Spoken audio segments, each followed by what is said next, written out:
Well, thank you, Peggy, and thank you for all that you've done for Northwest Indiana and Hobart schools. I mean, what a wonderful place, and how about that breakfast? Please give her a warm hand. All right, let me start with this. Good morning, Northwest Indiana.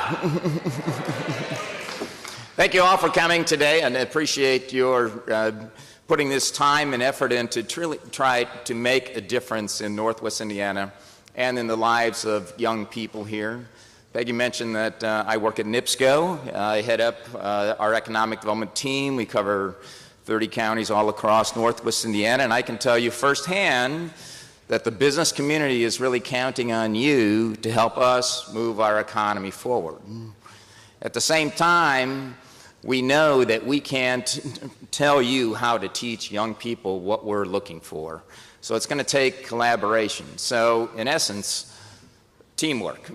And what I love about the Northwest Indiana Ready program is that it's defining ways for the business community to better not only appreciate the good work all you do in terms of trying to raise students to a higher level, but also to try to encourage you to perhaps adjust some of the ways that you're thinking, and also to try to create some better outcomes so that we have even stronger people coming to our companies with greater levels of talent and greater levels of ambition. So I am ready.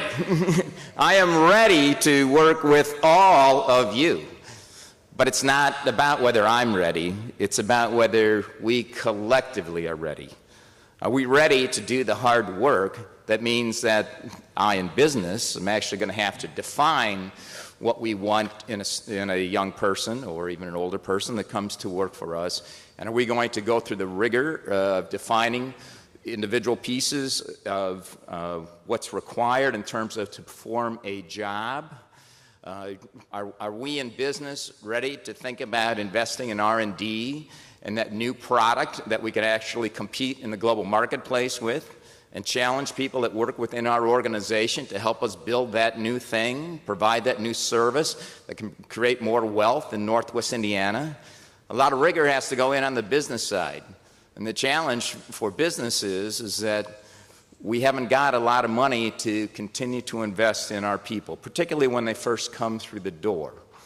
Well, we'd like to have young people come through the door with a set of skills so that they're prepared to work, and an attitude that they want to work, and a belief that they can actually create something that is absolutely wonderful. I, for one, believe that the best days of Northwest Indiana are ahead of us. And I hear all the whines from any number of people, the consolidation of the steel industry, the challenges that we have with foreign competition. We can't get our political leaders to work together. I hear all that whine, and I go, it's ridiculous. It's absolutely ridiculous. Stop whining and start winning. Figure it out.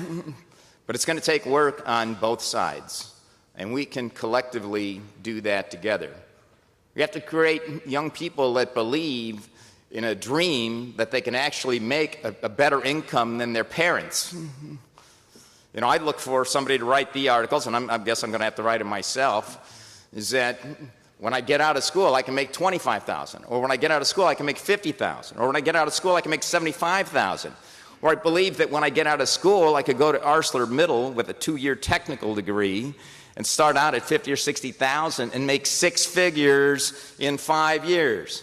If you'd have told me I could make $100,000 when I was in school, I'd be like, not in a million years. But I would hope that I could, because when I could make a greater income, I not only help propel the local businesses to higher level, but I create a better family. I create a better community. I create an aspiration for all of us to get to that next level. And it's real. It can happen here. We have the best assets in all the United States. We have the confluence of all the roads, all the pipes, all the wires, all the rail, Lake Michigan, the dunes, the casinos, our wonderful universities. What more do you want? I get a chance crossing 30 counties. I go to some communities, they hope they got an intersection, some place to concentrate, to have some business where some people in their community could actually get a job. We have everything here. We have everything here. The question is whether we have the will to drive each other to the next level, and the will to understand not only the challenges in academia, but to understand what the business community wants and what they need to be successful.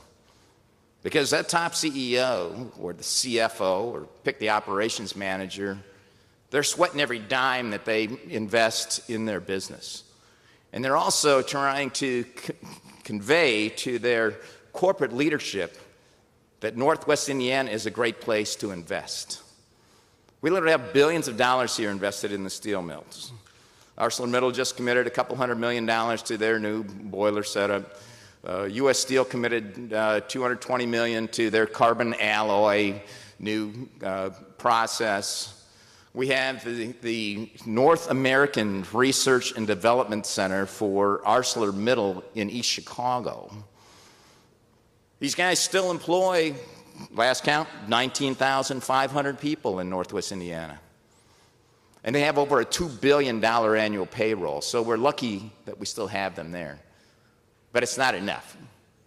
We need to have people that can contribute and people that strive for higher and higher levels of innovation and being able to work together better as a team to really make a difference. And I see some really great things happening here. And the Ready Northwest Indiana thing is right center, epicenter, if you will, of what's going on in Indiana. We're gaining support with the Pence administration, which is absolutely critical for us to have, because we want to have more impact.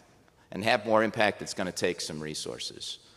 I want to single out a couple of initiatives that I know are going on here. I see Dr. Barbara Easton-Watkins from Michigan City Area Schools over here in the corner. Raise your hand, Barbara, please. And I see Rick Fertascia. Where's Rick? From Portage, superintendent back there. They have two initiatives in working with Ready and their economic development corporations to have a career day. And the career day, they're going to try to have a greater focus on what businesses they actually have in their communities and what the businesses actually make, and to try to connect young people with the business leadership and create some excitement. You know, I didn't get a chance to catch some of the earlier things here, but one of the challenges for America is that we don't have enough people focusing on the STEM skills, right? For whatever reason, science and math isn't that cool anymore.